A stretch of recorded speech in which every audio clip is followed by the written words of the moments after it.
Hello, everybody. Welcome back to the rotoPros pre-lock show for the same day, Wednesday, April 11th. But this time we will be covering the night slate since the early slate isn't, going too well at the moment. But anyways, let's take a look at the night games. And as always, we'll start as pitcher. Has anything changed from your recording of your podcast last night, Matt? Well, yeah, a lot has changed. The lineups are different for the Blue Jays and for the Phillies because Rhys Hoskins is out today and Josh Donaldson's out today. So Luis Castillo and Kevin Gausman were probably the two pitchers that we were going to be targeting most heavily anyway, and I think that really solidifies them. So this Blue Jays lineup now has, let's see who's in there. I think it's Gift Nyope is how you say that guy's name. He's starting for Donaldson. Aledmus Diaz is in there. Devin Travis is not in there. But it's a pretty mediocre Blue Jays offense without Donaldson. I mean, Granderson's good against righties. Smoke is a good hitter.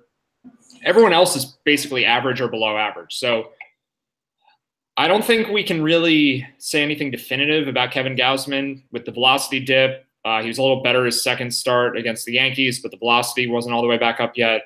He was good last year in the second half, though. I mean, there's at least upside. And it's an easier matchup. So even if he's bad, I mean, he could still do well and pay off the $6,000 salary. So it's a boost for Gausman without Donaldson. And then with Rhys Hoskins out, Luis Castillo is going to be our favorite pitcher anyway. And now this Phillies lineup, I'm going to pull up their numbers from last year in a second, but it's really not a very scary Phillies lineup. Like Rhys Hoskins is by far their best hitter, and they don't have him in there. So I don't know if it's too crazy. I mean, Castillo and Gausman all in sounds very crazy because there's a lot of variance for both of them, but I don't know, how scared would you be to do that, to use those two pitchers in every lineup?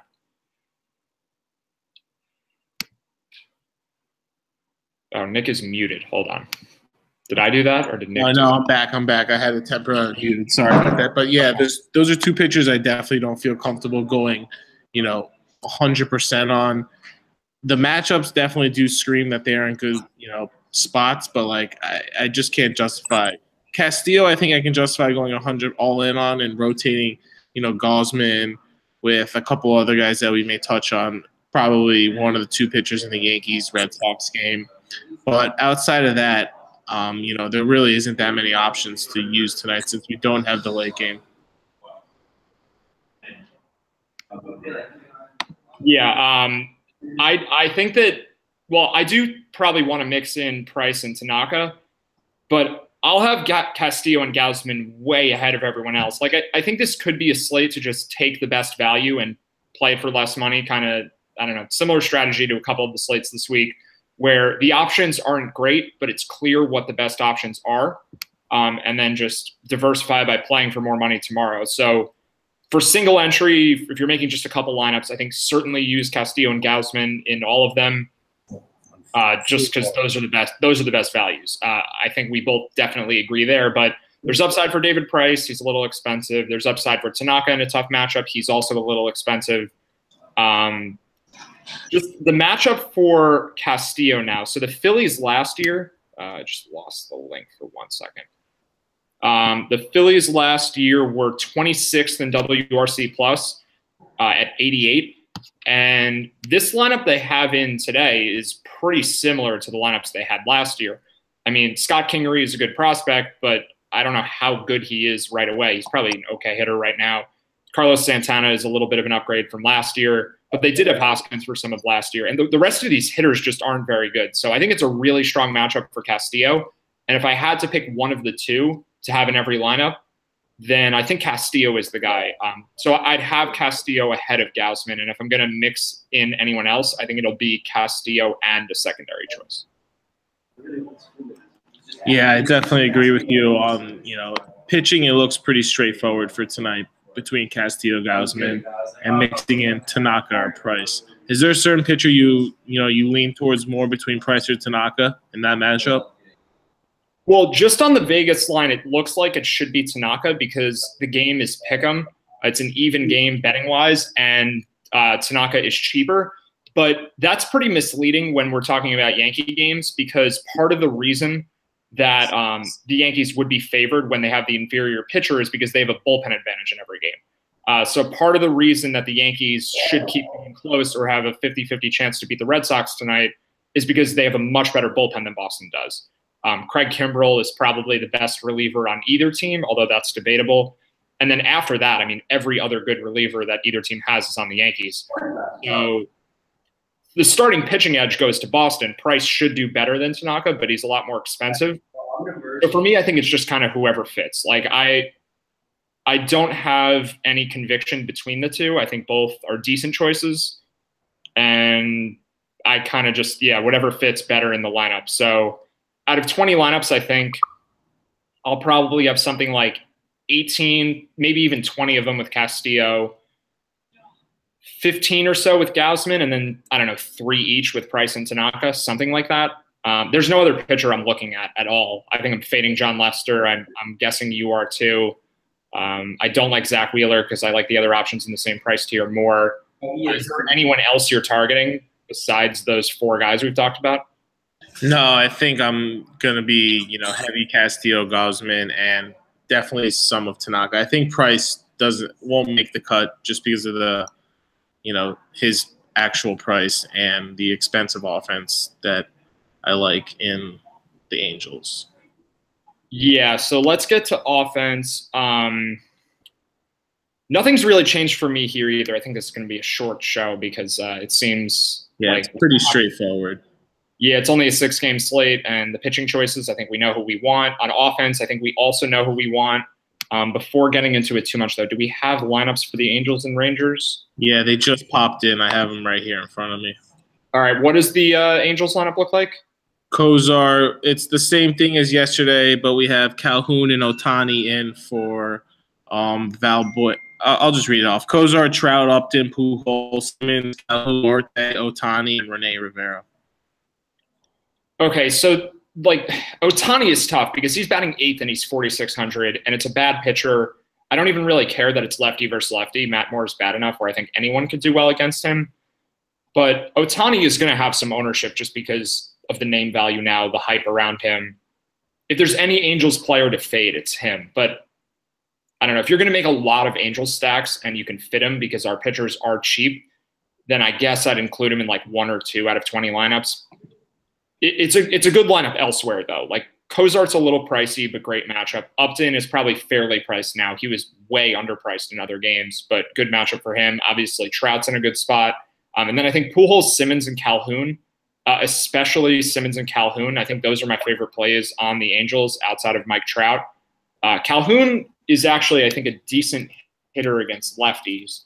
I'll just pull that up really quick. But he's only 3,100, and then 3,000. I think Rene Rivera, I don't know. I mean, catchers are hard in DFS, so you can use Rene Rivera. But I think Cole Calhoun will be a lot lower owned than Ohtani.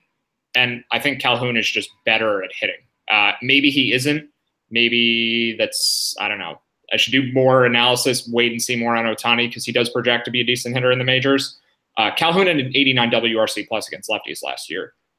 And for a left-handed hitter, that's not bad at all, and Matt Moore just sucks. So I think Calhoun is fine to use. I'm not leaving the Angels lefties out of my lineup, except for maybe Ohtani just because of the price. Yeah, Matt. Something to shine on Matt Moore. He also had a really extreme reverse splits last season. I don't know. It was a relatively small sample size to the left-handers with the 36 innings pitch, but he had a 438 weighted on base. Gave up 8 home runs. 1.96 home runs per 9 to them. He actually, in just about every major statistical category, he was better against right-handers than left-handers for some really odd reason last year, outside of the fly ball rate. Yeah, I think we do see that a lot when lefties are bad, especially if they are reliant on off-speed pitches, and especially if it's a changeup. Hector Santiago is another pitcher like that. He's not relevant for this slate, but really, really severe reverse splits, and it's because his primary pitch is a changeup. I think that is also the case for Matt Moore, but he's certainly bad against everybody. Just pulling up his pitch mix. Where did it go? Internet is being funky today. Yeah, Matt Moore throws his changeup 20% of the time. For his career, 16%. I mean, it's enough where you'd see reverse splits, and he doesn't throw his fastball particularly hard. he threw 94, 95 to start his career when he was a big-time prospect. Now he only throws like 92. So it would make sense that lefties don't have a problem hitting him just because no one has a problem hitting him. The other side of this game, though, I'm sort of going back and forth on if I prefer the Angels or the Rangers. It probably will be the Angels just because we have the salary to pay up for them with two relatively cheap pitching choices. But for just dollar for dollar value, I think those guys are better plays because, I mean, looking at the odds value here, the Angels are very slight favorites. The game is around pick 'em, and the Rangers are just so much cheaper than the Angels. I don't really know much about Jaime Barria. We talked about him a little bit on the podcast last night, and I don't know. I think it's his first career start. Like, he probably won't do that well. So we kind of just have to look to the betting line indicators and things like that. And the over-under for this game opened at 10.5. It's up to 11.5. And with the public on the Angels side, the line hasn't really moved much in their favor. So I think sharp money favors the Rangers offense. I think it favors both offenses. I think they both should do well. But just for the prices, I mean, these Texas guys are so cheap, and especially Adrian Beltre still at 3,200. Profar is batting second at 2,500. Andrus is 3,800. He's had a really good start to the year. Mazara 33. I still think Gallo's fine even at 44. It's just so much upside for him at all times.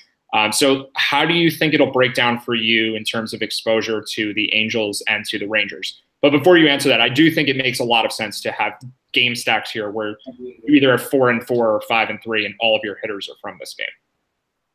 Yeah, I think for the most part, all of my hitters are going to be from this game. I'm going to try and do something like maybe a 60-40 split or a direct 50-50 between the Angels and Rangers, because I kind of want to do a Pirate stack against John Lester just for, some upside. The Pirates have a lot of righties. I don't really buy into performance. I think he could end up being one of the chalkier pitchers.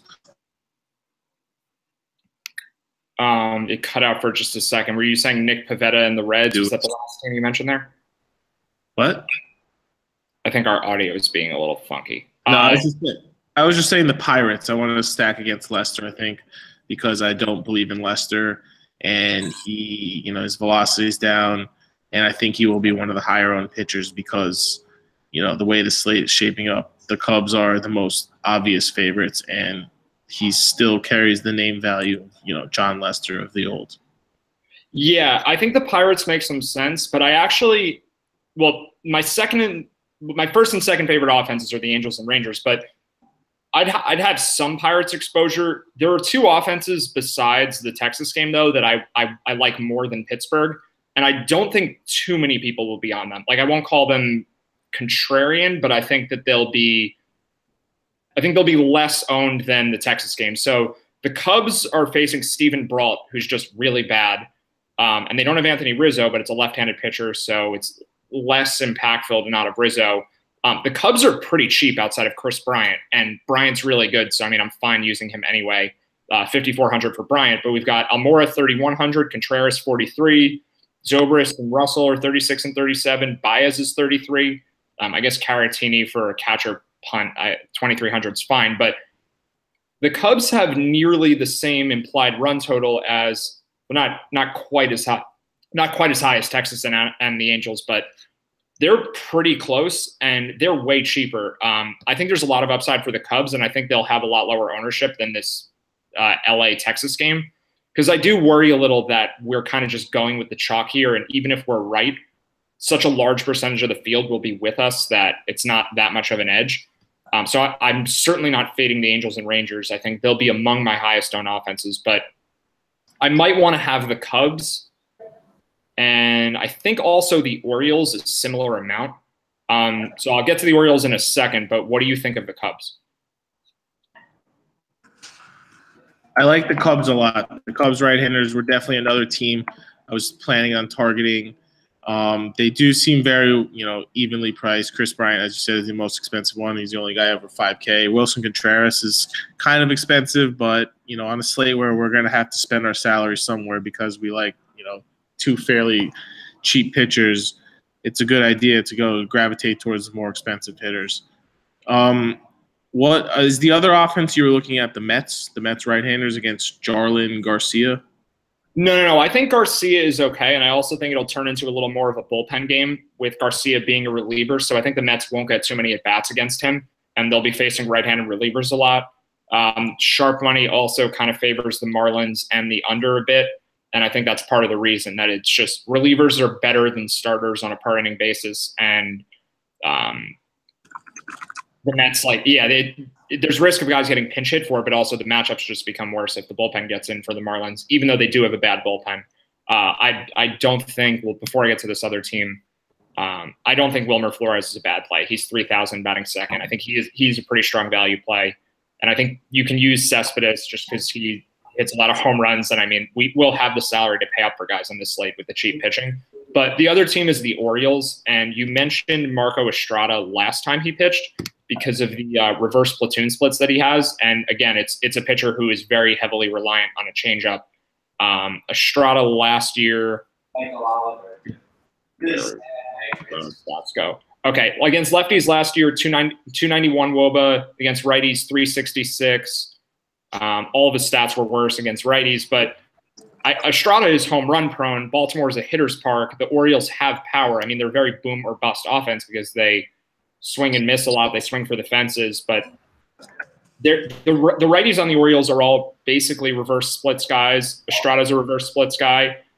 It's a good matchup for them, and the Orioles are very cheap. Machado's 4,700, which I think is okay, but Mancini, Scope, Adam Jones, and then everyone in the lineup is cheap. So I think the Orioles are going to be actually pretty contrarian. So they're my fourth favorite offense after the Angels, Rangers, Cubs, and then I do think the Pirates are usable. I'd probably have them right after the Orioles. Got it. So what are you looking at right now? Maybe 50% of stacks from this Texas game and then split the Cubs and Orioles? Well, it's kind of hard to say because I do think combination stacks make a lot of sense. Like, we're going to need to play around with the lineups and see what fits. Like, I'm going to have Chris Bryant in Rangers stacks. I'm going to have Manny Machado in Angel stacks, that sort of thing. So I think it's just I'm looking to stack all. Chris Bryant, what? Sorry, you said Chris Bryant and Rangers stacks. I think you meant Chris Bryant and Angels because Adrian Beltre is there. Oh, yeah, or Chris Bryant in Orioles stacks because Machado could play shortstop. That sort of thing. But just as like just putting the idea out there of kind of like mixing these teams together. Like I don't have much interest in plugs from the other games. I know the Yankees have upside always. They're cheap. I mean, maybe the Yankees are worth considering too. But I probably want to be split pretty evenly between the Angels, Rangers, Orioles, and Cubs. And then I think one or two Pirates stacks and maybe one or two Yankees stacks. One or two Pirates. Got it. Yeah. Is there anything else to cover? I'm just looking at the wins. Does this 18-mile-per-hour draft in Texas really play into the offenses? Well, it looks like it's kind of a crosswind, but I really don't think so. I mean, these pitchers are bad enough that even if, I don't know, one of the home runs gets limited to a warning track flyout, like it would be more concerning if the wind was blowing directly in. I don't really think it's a big deal, and if it were a big deal, I think we would see the over/under for the game going down, not up. It's a little bit of a public bias on the over, but not to the extent where it should still go up a full run. Like, I think sharp money is not concerned with the wind keeping these bad pitchers from pitching poorly. And that's probably about it. I mean, I'm just looking for other value plays. Yeah. No one's gonna be on the Reds offense. I mean, you can pair Winker, Votto, Jeanette. Like, I don't think that's the worst idea because Nick is very homer prone. But just very light exposure to these guys because the teams I really want to target are the main four that I said. And it sounds like spreading yourself a little too thin, but if you're going all in on two pitchers basically, then I don't think it's over diversifying. Like, I think this is a slate where it makes sense to really focus on the best pitching choices and then spread around the offense. In a minute. Yeah, I would definitely agree with you on that. So that about wraps it up for tonight. Is there anything else you want to touch base on? Any last-minute Vegas movements? Well, I'll let you try to guess. Can you figure out who the jersey tee I'm wearing is? Because no one in our member chat can figure out who it is. Well, though only two people. I'm gonna go with Antoine Walker. No. Okay, I'm gonna do a reveal. You ready? Ready for the reveal? Yeah. Logan, you know who this is now with the number. Jared Sullinger. All right, thanks for watching, everyone. We'll be back Thanks tomorrow. for watching. We'll be back tomorrow. And